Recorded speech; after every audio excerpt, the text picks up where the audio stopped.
Agora que nós terminamos o primeiro semestre, chegou a hora de fazer o tradicional balanço de meio de ano, mostrando tudo que eu li até agora, os livros que foram lidos, debatidos e que já compõem a lista de 1001 livros que eu desejo ler antes de morrer, vão aparecer agora nesse balanço do primeiro semestre. Eu tô segurando aqui, inclusive, o último livro que eu concluí e que eu já debati com os leitores da leitura coletiva, que é O Fantasma da Ópera, do Gaston Leroux. Além disso, tivemos A Letra Escarlate, outro clássico da literatura norte-americana. Aquele era francês. Esse aqui é norte-americano, ele é de um autor chamado Nathaniel Hawthorne e que resultou numa resenha muito legal, cheio de conteúdo histórico, que eu fiquei bem orgulhosa de ter feito. Tivemos o polêmico Eu Receberia as Piores Notícias de Seus Lindos Lábios, que sofreu pressão de um certo deputado quando foi incluído numa lista de vestibulares numa universidade de Goiás. E a resenha fez muito sucesso, fiquei bastante orgulhosa. O livro, inclusive, é uma leitura inesquecível. Tivemos, esse aqui foi o maior livro que nós lemos nesse primeiro semestre, também foi uma leitura coletiva. Um Defeito de Cor, de Ana Maria Gonçalves. Um livro, assim, razoavelmente grande.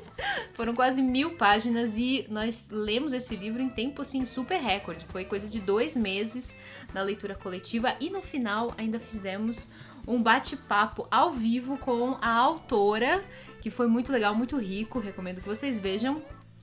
Tivemos mais clássico da literatura aqui, o Fyodor Dostoiévski e o seu Memórias do Subsolo, o livro mais filosófico que foi lido nesse primeiro semestre e muito legal também. Fiquei bem contente com o resultado da resenha e com a audiência de vocês, que foi excelente. Aí tivemos alguns contemporâneos.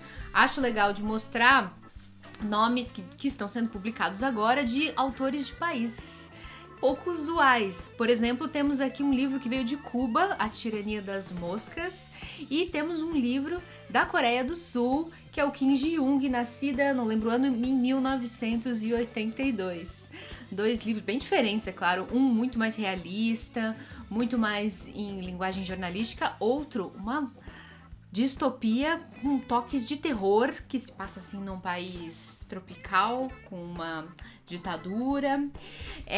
Tivemos não ficção também, As Margens e o Ditado, de Helena Ferrante, autora italiana que eu venero.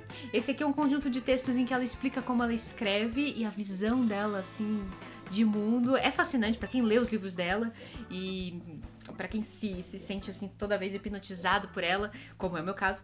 É muito legal porque ela explica qual é a lógica de cada uma das suas obras, como é que ela foi compondo os personagens na cabeça dela.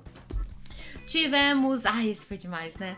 Foi mais uma leitura coletiva, A Mão Esquerda da Escuridão, de Ursula K. Le Guin.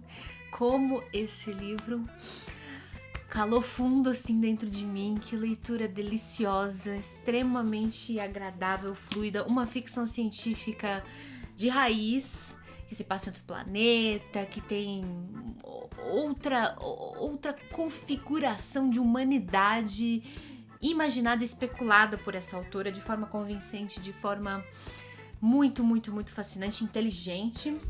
Falando em ficção científica, também trouxemos ficção científica de uma escritora brasileira, que é a Diná Silveira de Queiroz. Isso aqui é uma coletânea de contos que ela publicou na década de 60, uma mulher super pioneira na ficção científica brasileira.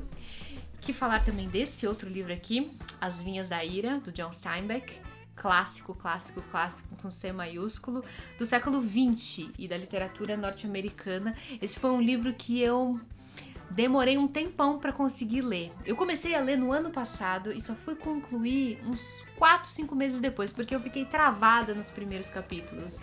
Mas de repente, lá por março, por aí, eu li o livro inteiro, assim, o que faltava do livro, mais de 50%, em 2 tardes.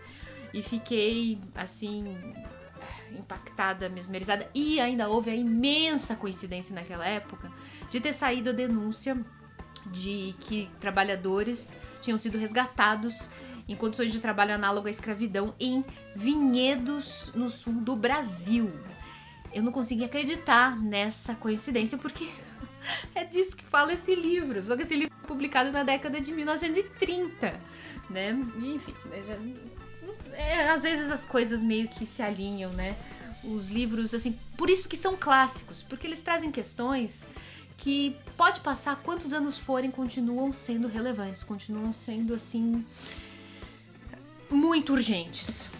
Um outro livrão que eu li, esse foi o primeiro livro que eu li no ano, grandão, assim, eu li quando eu tava de férias na praia, foi o Máscara de Ferro, ó, tá escrito aqui, do Alexandre Dumas, que é aquela aventura dos Três Mosqueteiros. Por coincidência, nesse sábado eu liguei a televisão e tava passando, acho que na sessão da tarde na TV, tava passando na TV aberta, dublado, e eu fiquei assistindo, porque eu tinha acabado de ler o livro. Acabado não, né? Eu li no começo do ano, mas eu ainda tinha fresquinha, né? As lembranças. E não tem tanto a ver, não. O filme, ele se baseia na história do Dumas, mas ele muda algumas coisas. Se você nunca leu Uma Aventura dos Três Mosqueteiros, vale muito, muito a pena, porque é muito divertido. Tem uma cadência legal, é bem bacana. Vamos fechar com duas obras brasileiras, de autores muito diferentes, tanto no tempo em que viveram, quanto no estilo, na proposta de suas obras. Olha esse daqui, A Ópera dos Mortos do Altran Dourado, um escritor mineiro que eu lamentei isso no vídeo na época. Infelizmente não é tão lido assim, é pouco conhecido. Eu acho que nem no seu estado natal, que é Minas Gerais, ele tem a fama que merecia, mas ele foi celebrado enquanto escrevia, enquanto produzia, como um dos melhores escritores da sua geração. Esse livro aqui é muito bom.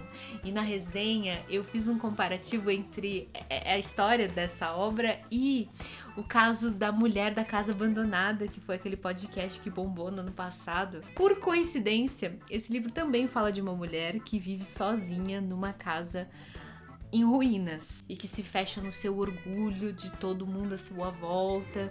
Eu achei que foi um paralelo interessante, embora essa obra seja de uma poesia sem igual e faz uns paralelos lindos com a mitologia clássica, é muito bonito. Foi o máximo essa leitura.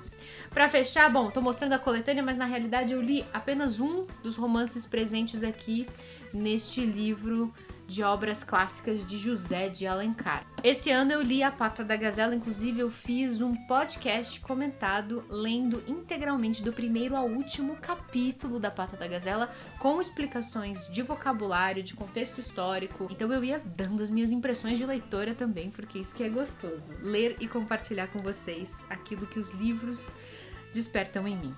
Eu esqueci de comentar porque... tá pequenininho aqui. Teve mais uma outra leitura. Na verdade, teve mais outras duas leituras que eu não mencionei. Uma é um livro que está emprestado para minha mãe, por isso que eu não tô mostrando aqui, que é o História dos Tratores em Ucraniano. Esse foi um vídeo que não fez, infelizmente, muito sucesso.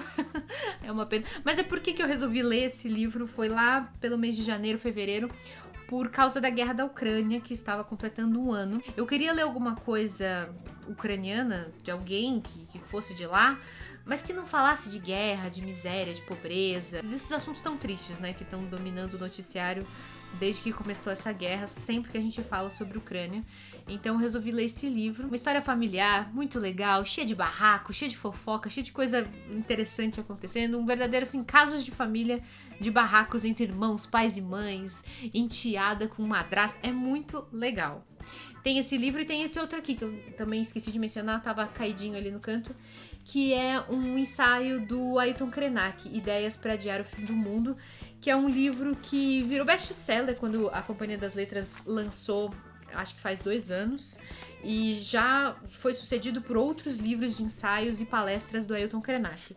Ele é atualmente a voz indígena mais eloquente do Brasil, uma das lideranças que viaja o mundo afora e tem mais repercussão ultimamente. E esse livro é interessante também, traz uma visão de mundo pouco convencional do Ailton Krenak a respeito do mundo, da globalização, do momento que a gente vive, do aquecimento global, das mudanças climáticas.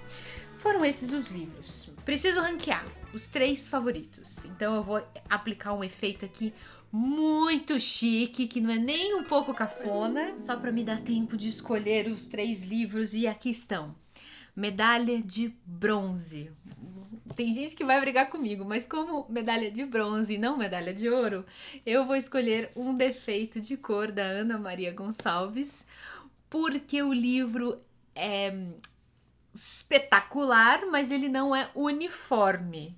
Ele tem uma primeira metade assim de tirar o fôlego, mas ele tem algumas barrigas, alguns momentos assim que não são assim tão fundamentais para a construção da narrativa. Alguns momentos na vida da personagem, que se chama Kendé, que são menos envolventes, né?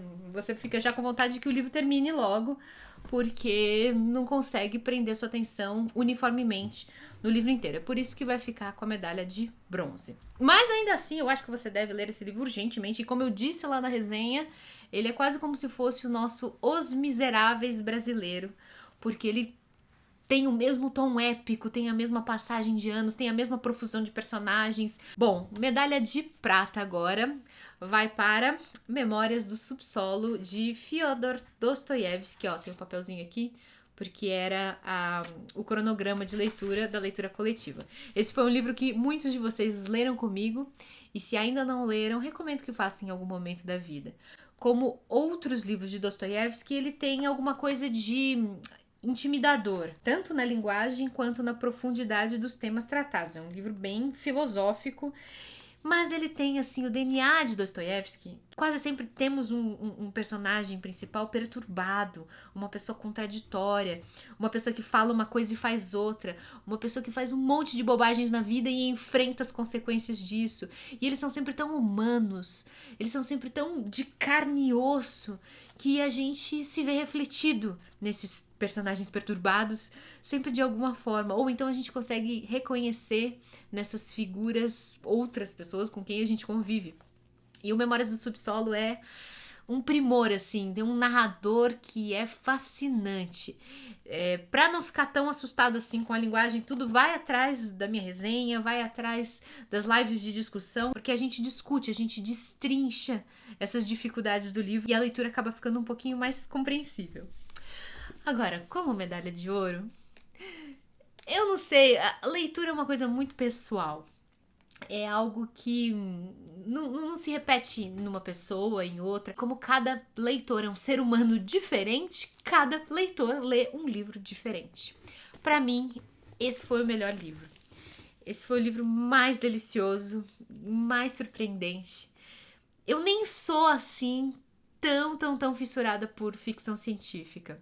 Já trouxe assim vários clássicos aqui no canal porque eu os considero muito importantes. Mas alguns são pesados demais pra mim, ou se prendem demais a cenas de guerra, ou de ação, ou de militarismo, que não me interessam pessoalmente.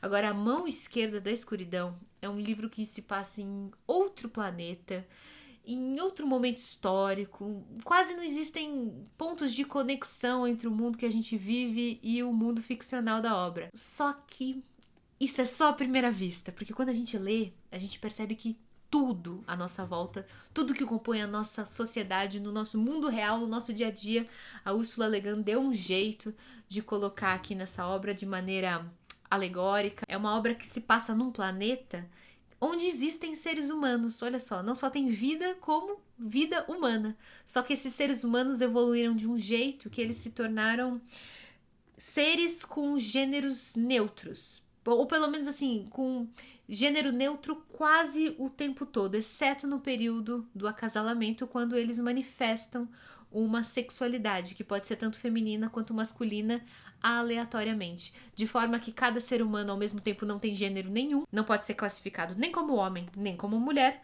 mas que quando entra na semana ali do mês em que eles entram no período, né, de acasalamento, podem se transformar em macho ou fêmea, sem qualquer controle. Pode ser que um mês ele seja de um jeito e outro mês ele seja de outro. Isso faz com que esse planeta, essa humanidade que vive nesse planeta, desconheça os papéis de gênero como nós, na Terra, na humanidade original, conhecemos. A maneira como a Úrsula imagina esse mundo tão diferente poderia ser um desastre. Podia ser confuso, um pé no saco, mas ela faz com tanta competência, ela conta essa história de tantos pontos de vista diferentes, tanto do olhar de um visitante que veio de fora, e é um terráqueo como nós, então acha tudo aquilo muito bizarro, quanto do ponto de vista do habitante do planeta, que acha que essa é a natureza das coisas e não tem como ser diferente. Então é muito legal. É uma autora tão inteligente. Eu tô com vontade de ler mais livros da Úrsula e vou correr atrás para ler mais coisas dela, porque eu virei fã de ler A Mão Esquerda da Escuridão, o livro que vai receber a medalha de ouro como a melhor leitura do primeiro semestre para mim. Mas, como eu disse, cada leitor tem a sua opinião pessoal. Se você for me acompanhando aí ao longo do semestre, talvez você tenha opiniões diferentes e tudo bem. Coloca aqui embaixo nos comentários qual foi o seu livro favorito, tanto dentre aqueles que você assistiu resenha aqui no canal, quanto aqueles que você leu. Coloca aqui embaixo, eu quero saber quais foram as suas melhores leituras desse primeiro semestre. E para comprar esses livros, eu vou deixar os links aqui embaixo, tanto na Amazon quanto na estante virtual, porque fazendo compras usando os links que eu deixo aqui embaixo na descrição do vídeo, você ajuda esse canal. Você também ajuda o canal se tornando um padrinho ou uma madrinha. É só conhecer a minha campanha no Padrim. O endereço também está aqui embaixo na descrição. Então, um beijo, gente. Que o segundo semestre seja tão rico de leituras quanto foi o primeiro semestre. Até mais!